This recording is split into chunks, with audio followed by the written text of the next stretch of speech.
fellas, welcome back to a brand new video. I've came to meet Scott and his Mark V Fiesta. I think I've first seen this car. It's on eBay for sale, isn't it? But it's just totally unique. And the one thing I love about a Mark V Fiesta is it still looks a lot like the Mark III Fiesta. Do you like the RS Turbo, the XR2i shape?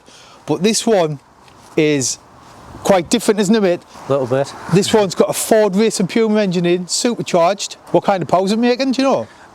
About 200 brake, I would estimate. It was rolling road at 184, and then I've done stuff to it since then, so predictable 200.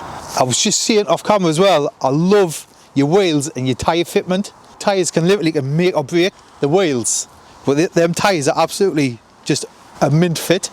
I love them. What kind of wheels are they? Compomotive Th's. What are they, like 15s or something? 15s, aye. Mate, it looks mint. Really nice car. And this is just purely a track car for you? Pretty much, aye. It's road legal, it's on the road now at the minute, but I've never used it on the road for a good while. It's just... So was a daily. And was a daily? I did use it a lot more often, and then Ben came along and it's just a little bit of a toy now. Did you build it? Yeah, pretty much bought it as a totally standard car, and everything's a combination of bits that I've had off other cars over the years. I've had with 10 Pumas and Fiestas, so it's all the best bits robbed and put onto a good shell.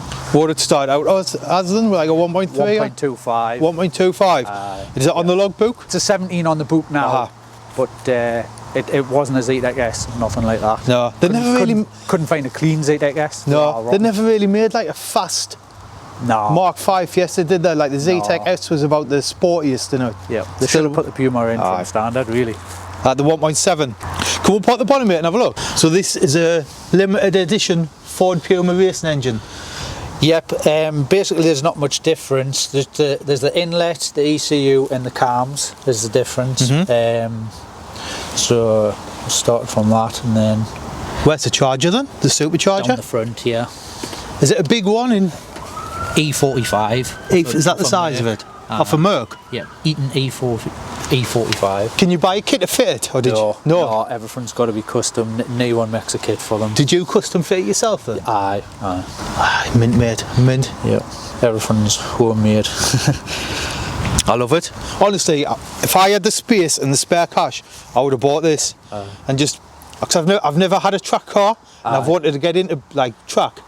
So this will be perfect, absolutely perfect. And it looks cooler than like a Clio or something, like a Clio. That's the thing, and it's easier to fix. What does it for me, for the car, is like the bits were cheap and it's easy to fix. Like, even if I blow it up, can get another Puma engine, swap the bits out. You can do it in a day, put all the bits onto that motor, plonk it back in your way. You're not crying and saving up for another engine. Do you do all the spanner work yourself, or do you take it somewhere? Yep. You do it yourself? So I noticed you've got an intercooler there as well, sticking out the bottom. Yep. What suspension are you on? It's on Bilstein competition coilovers. Right. How long's it been built? I bought this shell 8 years ago. And like I say, it's a combination of bits that I've had from other Fiestas and other Pumas that I've chucked together along the way. It was naturally aspirated when I first did it, and then I've charged it since then. So is it a low mileage shell? 8 years. Aye, it's on 60 now. I bought it on 40. It's not really, is it? Yep. Can we go for driving it? Aye. Aye.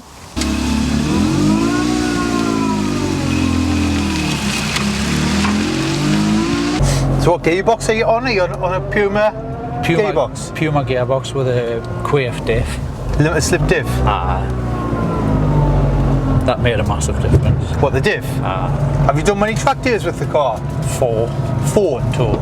Well, at Croft or something local? 3 at Croft and 1 T-side. Right.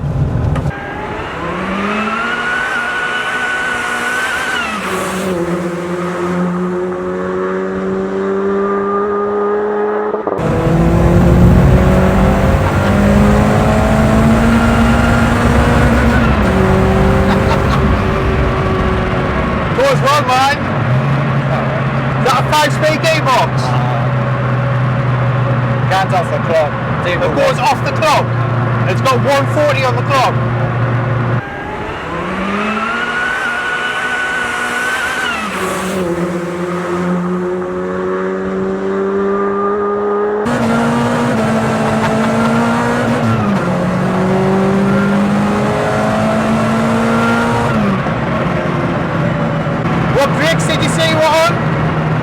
got Mondeo front calibers, the 300mm discs off a ST170, ST150 rear brakes. Right.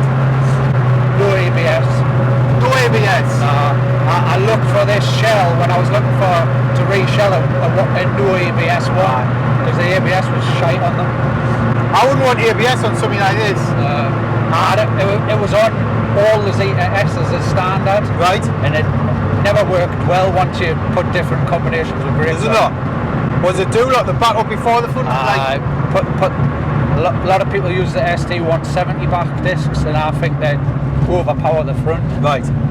So how come you've never put a roll cage in this? That's just something you've never been bothered about? Never bothered us, really. No. Is try to keep the weight down. That's it. If you put a roll cage in, it's quite a bit of weight now to a car, isn't it? You'd make us want to use it. Well, all that effort for now if you didn't. It's money as well, isn't it? I mean, the cage will be about £1,000 to get a decent cage in. It's quite a stiff little shell anyway, this. It does handle really well. You can chuck it a boot.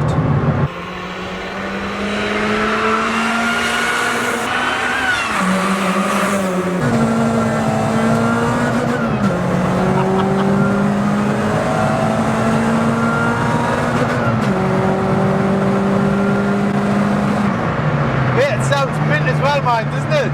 You might scream a little engine. What clutch have you got on?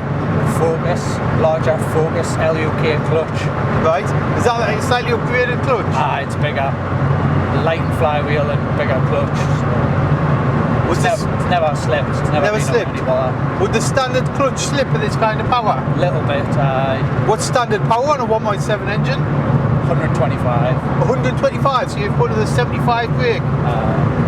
Because this is about 200 brake, isn't it, the car? About that. Mate, it's plenty as well for this, though, isn't it? Yeah.